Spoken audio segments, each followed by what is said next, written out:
हीरा सुखा पाटाली और तमाम हमारे गोंदोला व्यवस्था को दर्शन देने वाले महापुरुषों के विचारों पर, उनके दर्शनों पर आधारित है।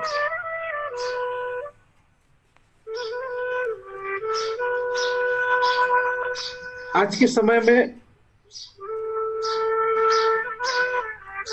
हर व्यक्ति सुख शांति और समृद्धि की तलाश में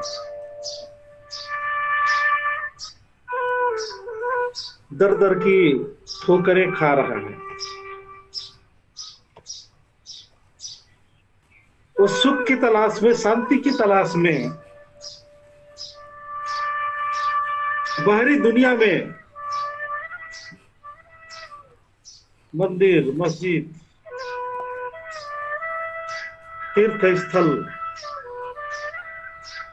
चारों धाम, यहां जा जाकर के अपने सुख और शांति और समृद्धि की तलाश करें।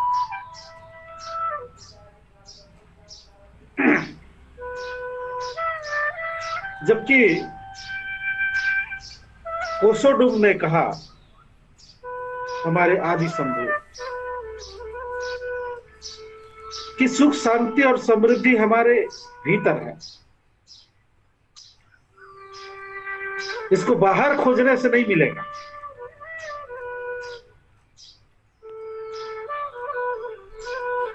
हम बाहरी दुनिया में इसकी तलाश करते हैं। जिस प्रकार से मृग अपने कस्तूरी की खुशबू को सूंघता है और उसकी खोज की तलाश में निकलता है, दौड़ता है, ठोकर खाता है, गिरता है, टकराता है, इसके बावजूद भी वह उस कस्तूरी की तलाश नहीं कर पाता। क्यों नहीं कर पाता? क्योंकि वह हिरण, वह मृग बाहरी दुनिया में उस कस्तूरी की तलाश कर रहा है और बाहरी दुनिया में कस्तूरी है नहीं। कस्तूरी उसके भीतर है, उसके नाभि में है और उस कस्तूरी को खोजते खोजते अपना प्राण त्याग देता, फिर भी उसको नहीं मिलता। उसी प्रकार से इंसान बाहर में सुख, बाहर में शांति की तलाश कर रहा है और इसी उम्मीद में पूरा जीवन गुजार देता है। बड़े बड़े बाबाओं के चक्कर में फंस जाता है, धर्मों के चक्कर में फंस जाता है,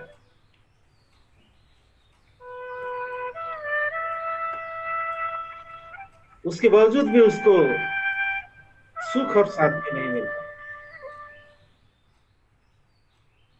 हमारे कोसोडुम ने कहा कि जीवन का जो प्रमुख लक्ष्य है सुख शांति और समृद्धि, इसको प्राप्त करने के लिए मूंद सुन सर्री का अभ्यास करना है।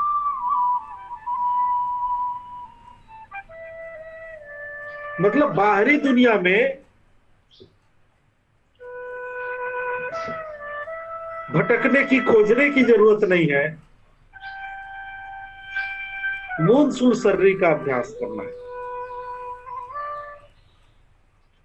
और मूंद सुन सर्री का जो चैप्टर है वो अभी चल रहा है, उसका अध्याय अभी चल रहा है। कल हम लोगों ने मेंदोल सूल के अंतर्गत 4 जो उपाय बताए गए हैं, उन चारों उपायों में से एक उपाय को कल हमने अध्ययन किया, जाना, समझा। तो सुख शांति और समृद्धि के मार्ग में 3 प्रकार की बाधाएं हैं एक शारीरिक बाधा, दूसरा मानसिक बाधा और तीसरा बौद्धिक बाधा। और शारीरिक जो बाधा है,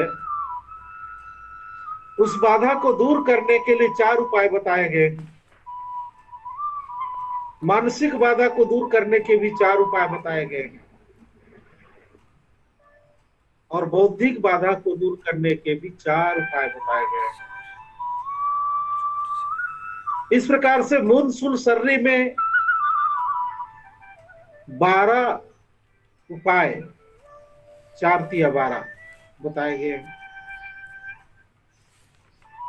इन 12 उपायों में संसार की समस्त विषय वस्तु शामिल हो जाता है, चाहे ज्ञान हो, विज्ञान हो, तरक्की हो, उन्नति हो, बिजनेस हो, हेल्थ हो, स्वास्थ्य हो, रिलेशनशिप हो, जीव जंतु हो, वनस्पति हो, ऊर्जा हो, सब कुछ इन 12 उपायों में सम्मिलित हो जाता है।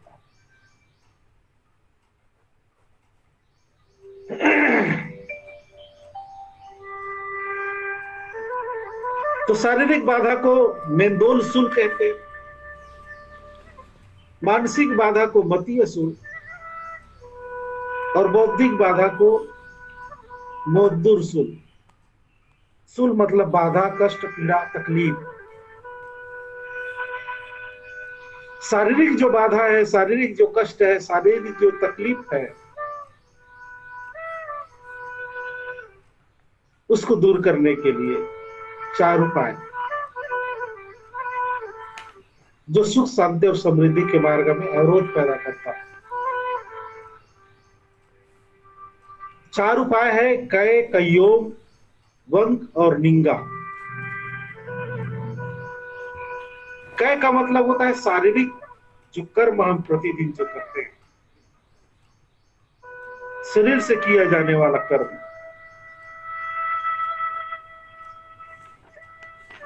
इस कर्म में दैनिक दिनचर्या भी शामिल है।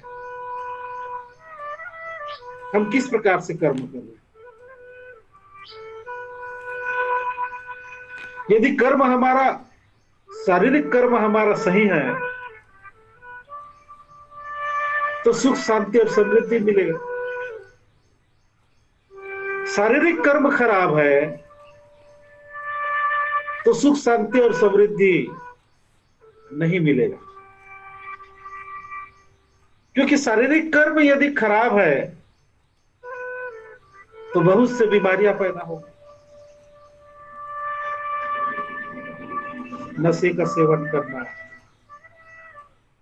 दुराचार की प्रवृत्ति रखना, आलस, देर तक सोते रहना, जल्दी ना उठना,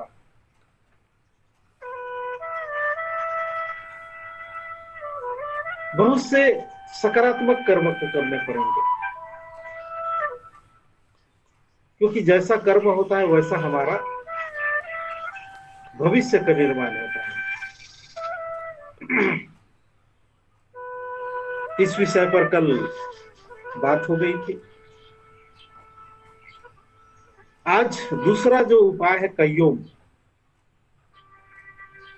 कयोम का मतलब हमारा कर्तव्य निष्ठा, ड्यूटी। इसी के अंतर्गत हमारा आदत, हमारा व्यवहार।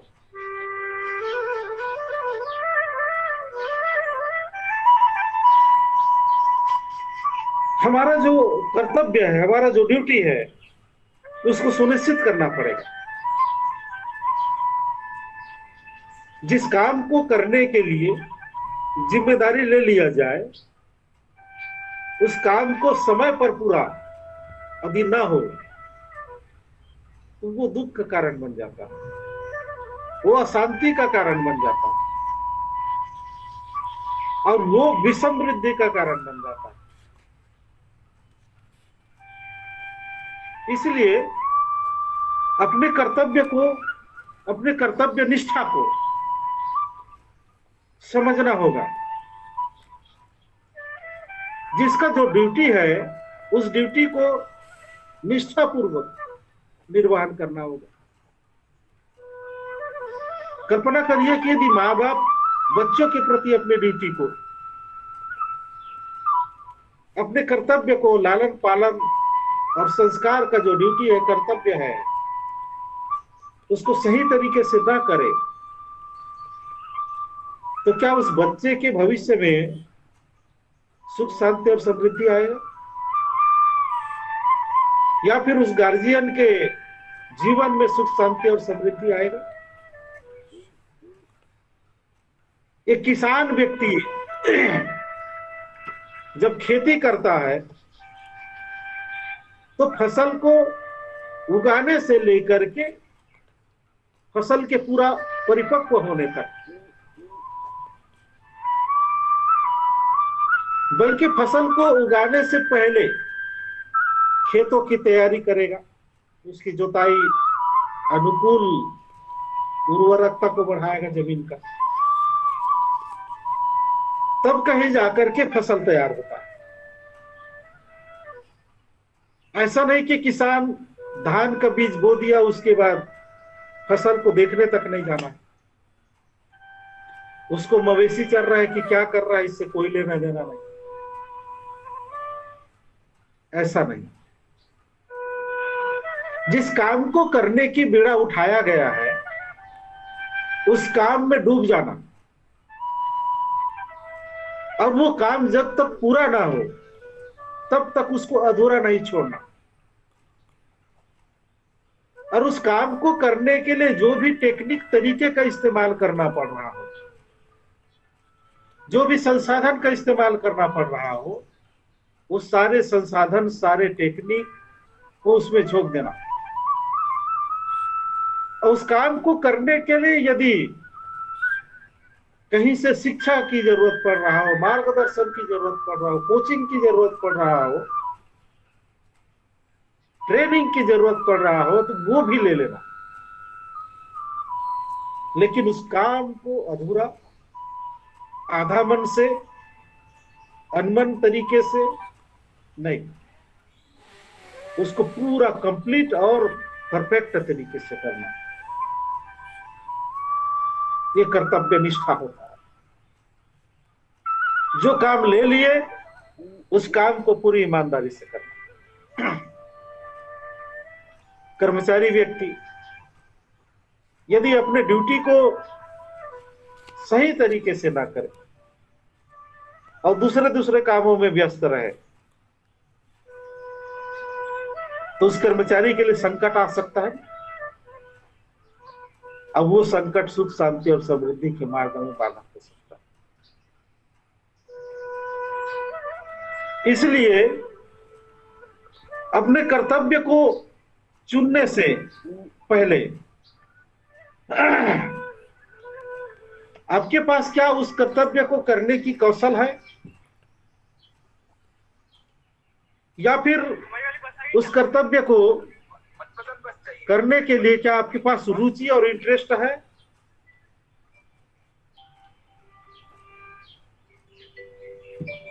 कर्तव्य आपका रुचिपूर्ण होना चाहिए, इंटरेस्टेड होना चाहिए उसमें, और साथ में उसके प्रति कौशल हुनर हो। यदि रुचि और कौशल नहीं है और उस काम को करना पड़ रहा है, तो आपको रुचि पैदा करना पड़ेगा उस काम के प्रति, और कौशल पैदा करना पड़ेगा उस काम के प्रति, कुशलता। यदि वो काम करना अति जरूरी है तब तो मजबूरी में भी आपको करना पड़ेगा। बहुत से काम ऐसे होते हैं जिसमें रुचि ना होते हुए भी करना पड़ता है। क्यों करना पड़ता है? क्योंकि वो हमारा दायित्व होता है, जिम्मेदारी होती है। हम दायित्व और जिम्मेदारियों से मुकर नहीं सकते। इसीलिए उस काम को करने के लिए रुचि पैदा करना ही एकमात्र विकल्प है। जैसे कोई व्यक्ति शादीशुदा है और उसको काम करने के लिए कहीं बाहर जाना है। अब काम करने के लिए कहीं बाहर जाना है, लेकिन उसके बच्चे और परिवार भी हैं, तो काम के चक्कर में अपने बच्चे और परिवार का त्याग नहीं कर सकता। उसके प्रति जो जिम्मेदारी है, उस जिम्मेदारी को तो निभाना पड़ेगा।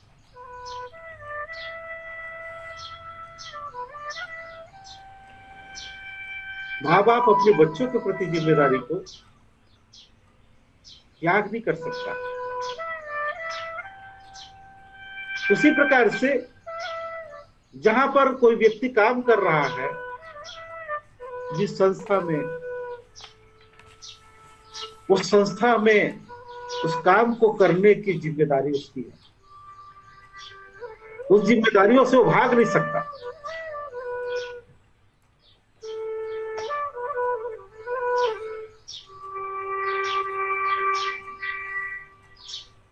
तो यदि आप जिम्मेदारियों से भागेंगे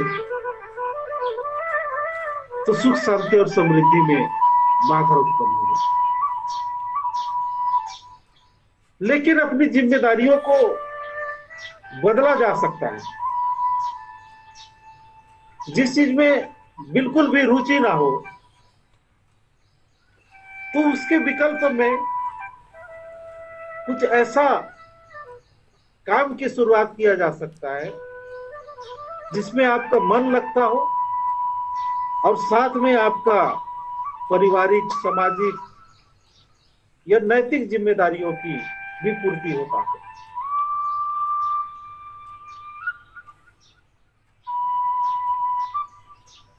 हम सब लोग लगभग मजदूरी करने वाला व्यक्ति मजबूर है, इसीलिए वो काम करता, क्योंकि उनके पास उस काम को करने के अलावा कोई दूसरा विकल्प नहीं। बहुत से कर्मचारी, अधिकारी कोई दूसरा विकल्प नहीं है, इसलिए वो उस काम को करना ही उसके मजबूरी है, ऐसा भी है। तो सब लोग कहीं ना कहीं रुचि नहीं है, उसके बावजूद भी कामों में फंसे हुए हैं। तो इसका दो ही उपाय है, या तो रुचि पैदा कर लिया जाए, या फिर उस काम के विकल्प में कोई दूसरा काम जिस पर आपका रुचि हो और साथ में आपके लोक व्यवहार की जो जिम्मेदारियां हैं वो भी पूरा हो सके।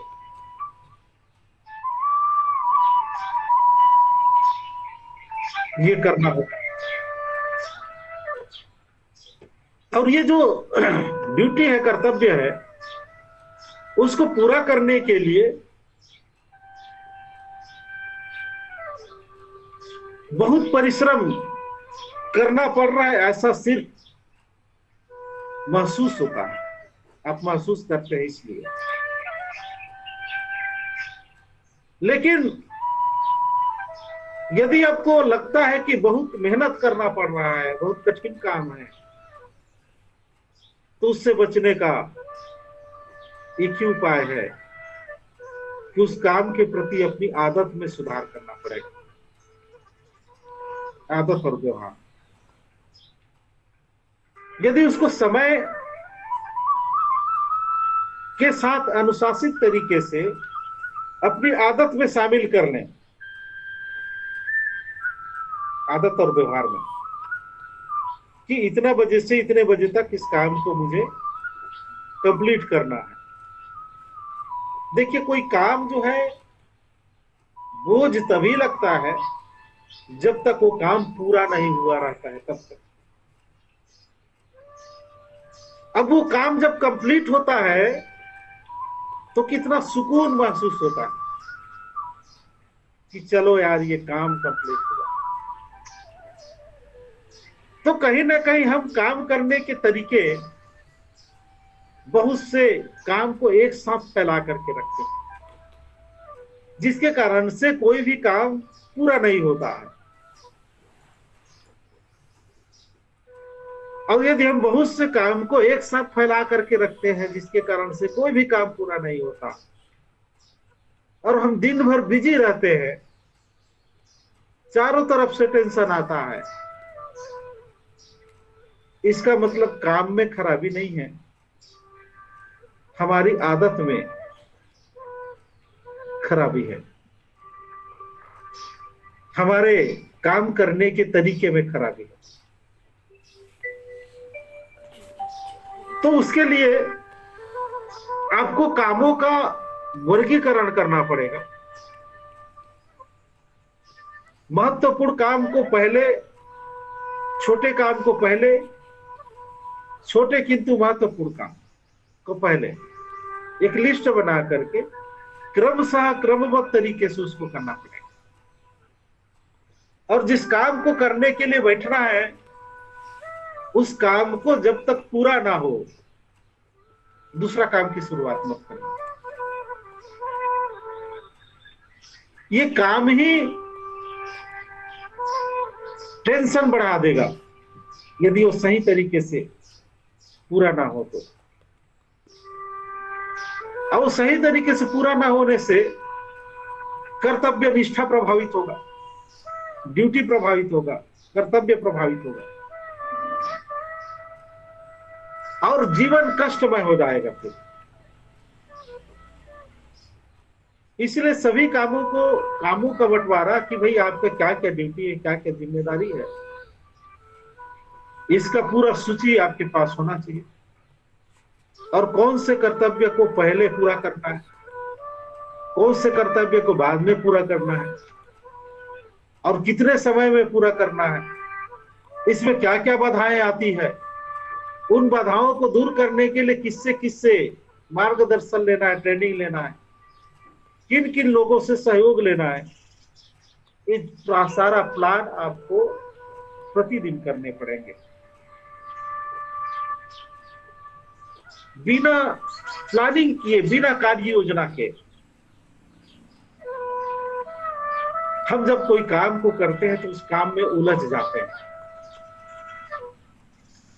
जैसे मकड़ी के जाल में फंसते हैं, वैसी टाइप से उलझ जाते हैं।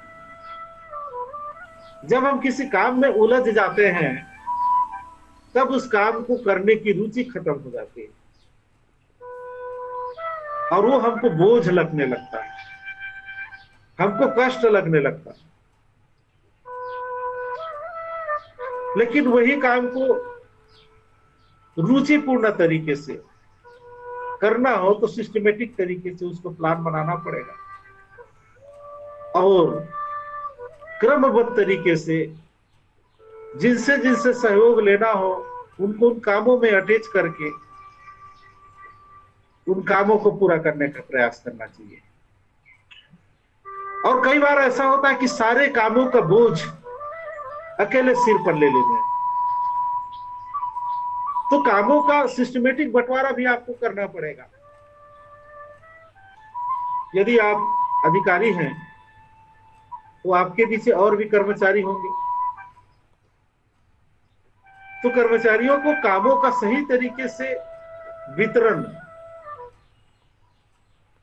कर देने से काम आसान हो जाएगा। सारे काम खुद ही करेंगे तो बाकी कामों के लिए आपके पास समय नहीं मिलेगा और वो आपके सुख, आपके शांति, सुकून सारा चीज छीन लेता है। इसलिए काम करने की कौशलता, ड्यूटी को पूरा करने की कौशलता को भी विकसित करने पड़ेंगे।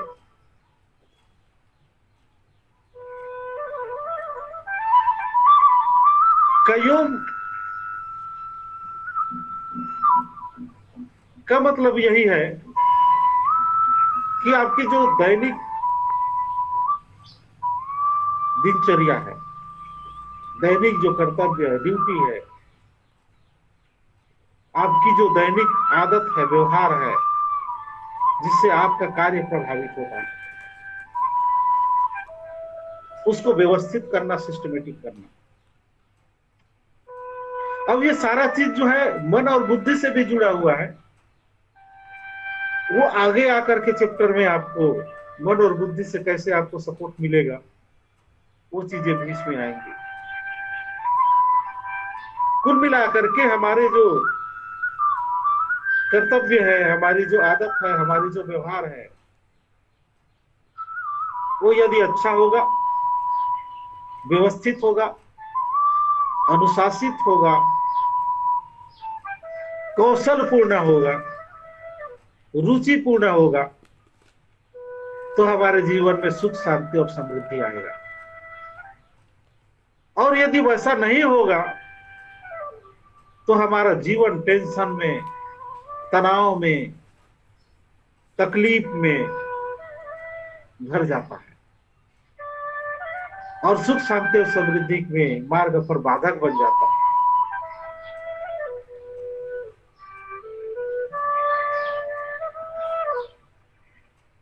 उसी प्रकार से जो तीसरा जो मार्ग है, वंक। वंक मतलब होता है वाणी या जिह्वा। कै, कयोम, वंक और निंगा, चार में से जो तीसरा है वंक। वंक का मतलब होता है वाणी या जिह्वा, मुख। ये जो मुख होता है ना, मुंह, इसका दो चीजों के लिए विशेष करके इस्तेमाल होता है। एक तो अच्छा अच्छा चीज खाने के लिए, और दूसरा अच्छा अच्छा चीज बोलने के लिए। इसलिए हमारे शरीर में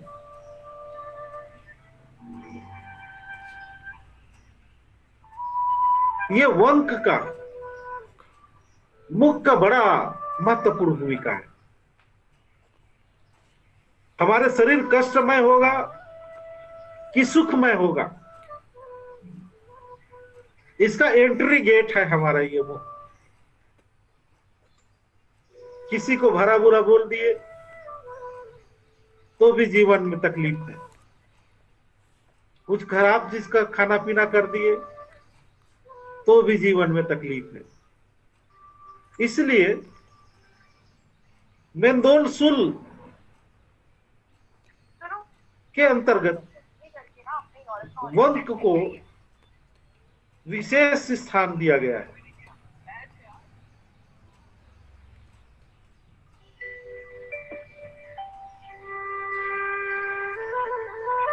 जीविया को बड़ा लालच होता है, जीव को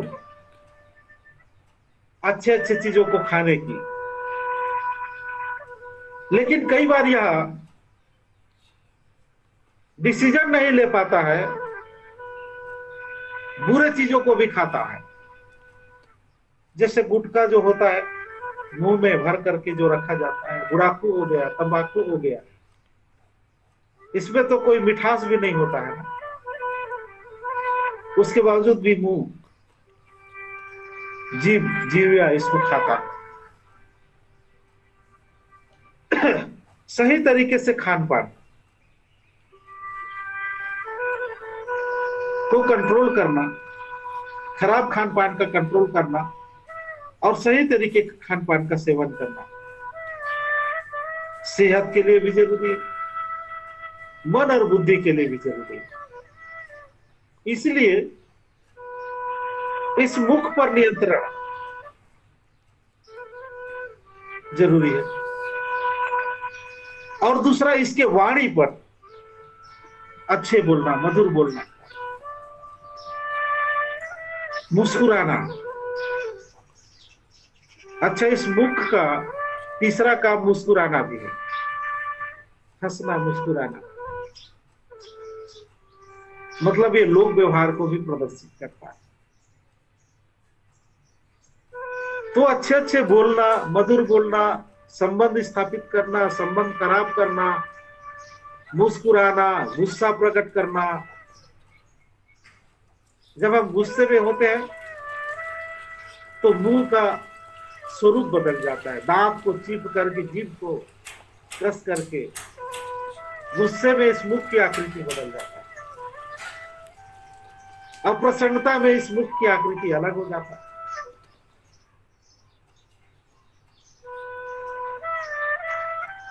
तो ये सारा चीज जो है, हमारा जो मुख है वो हमारा शरीर का एक बहुत ही महत्वपूर्ण अंग है। यदि हम सिर्फ मुख का ही, मुस्कुराने का ही अभ्यास अगर कर लें, मधुर मीठा बोलने का अभ्यास कर लें, और इस मुख को में अच्छे अच्छे खाने का अभ्यास कर लें, हेल्थी, स्वास्थ्य के लिए लाभदायक,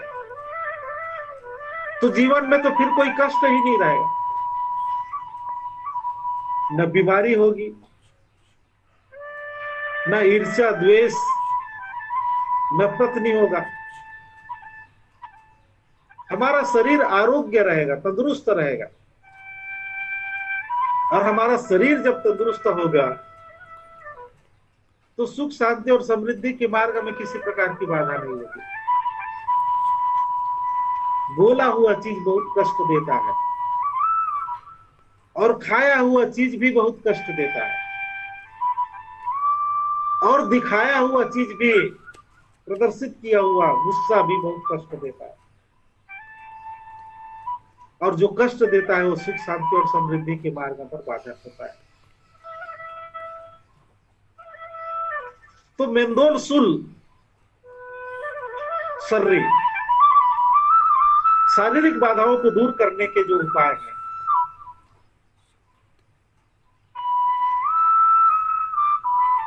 कै कयोम वंकनिंगा। कै का मतलब शारीरिक रूप से जो किया जाने वाला कर्म, कयोम का मतलब अपना कर्तव्य, ड्यूटी, निष्ठा, आदत, व्यवहार,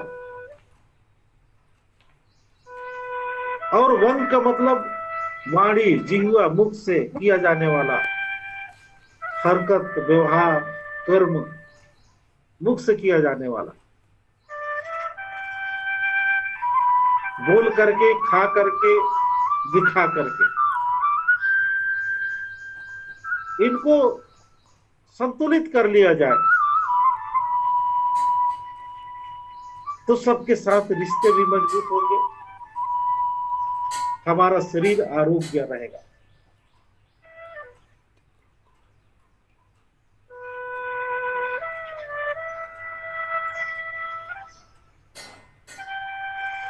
बाकी विषय को कल के सत्र में करेंगे।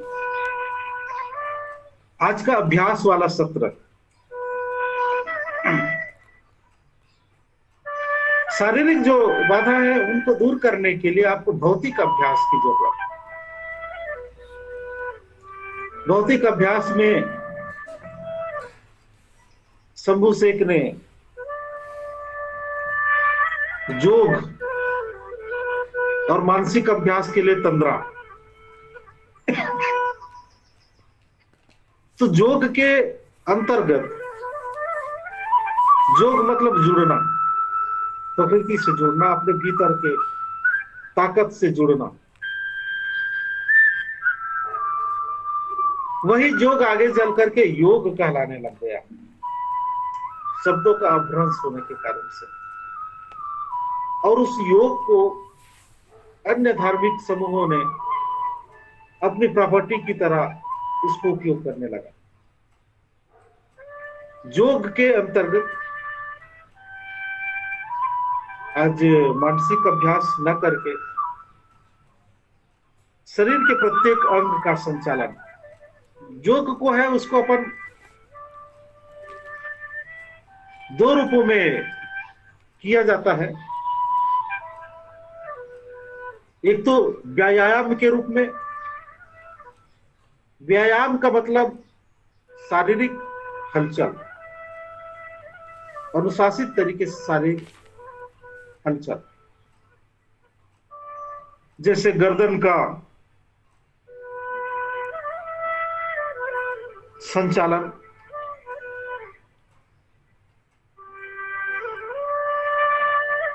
गर्दन का संचालन के लिए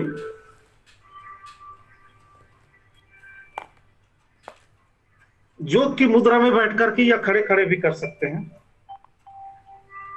गर्दन को संचालित करने से आगे पीछे, इस संचालन में यह ध्यान रखना है कि जब हमारा शरीर हीरा सुखपाटा ले और तमाम हमारे गोंदोला